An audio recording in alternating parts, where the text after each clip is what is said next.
The Bold, Brave Lion. "I'm bold, brave and fearless," shouted Leonard the lion to all of his friends. "Of course you are," they sighed, because they had heard Leonard boast many times before. One day, when they were walking in the forest, listening to Leonard boast as usual, they turned a corner and saw a castle.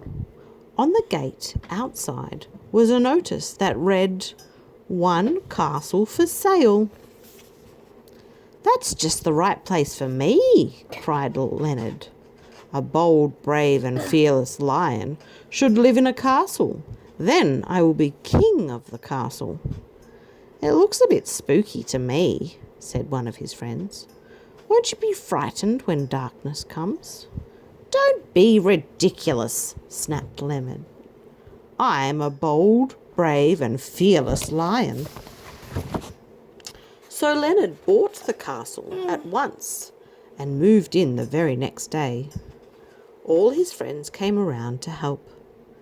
It was very hard work moving Leonard's heavy furniture up the windy stone staircase. At last everything was unpacked and in place. Leonard's friends waved goodbye and set off for home. Now, the rest of that day, Leonard was so busy marching around shouting, "I'm the king of the castle," that he forgot to look where the light switches were. So that night, when it grew dark, he couldn't find his way. He crept around the room trying to find the door. Then he groped along the wall, feeling for the light switch. "Oh dear," Leonard trembled. "It's very spooky all alone in the dark." Then all at once a door creaked open and something brushed across Leonard's nose. "It's a ghost," he screamed. "Perhaps it's a bat or a witch or a skeleton, or maybe it's a lion-eating monster." Leonard began to shake and quiver and quake all over from head to toe. Then he stretched out a paw and touched something slimy. He turned around and felt something nudge against him. "Help! Help!" cried Leonard in a squeaky voice. "I wish I really was bold, fearless and brave." Just then the door opened and the light switch was turned on, and there stood all of Leonard's friends. "Why are you standing in the dark?" asked one. "Haven't you noticed our special surprise?" asked another. Leonard looked around the room. The table was set up for a party, with a big iced cake and lots of party food. "I thought the room was full of monsters and ghosts," whispered Leonard, still trembling.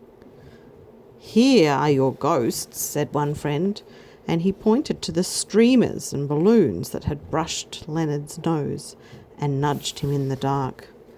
"And here is your slimy monster," laughed another, as he stuck a spoon of big jelly on the table.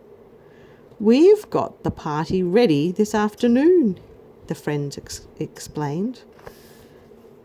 "Then we came back tonight to join in the fun." Leonard looked very relieved. "I am a silly lion," he grinned. "I've had such a fright, and it's all my own fault." His friends gathered around to listen. "I'm not really a bold, brave, fearless lion at all," he said, and everybody smiled.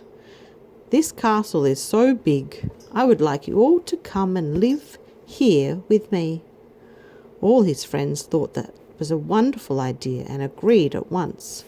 "There's just one more thing," said Leonard, as he tucked into a giant slice of cake. "Could you all stay the night just to keep me company?"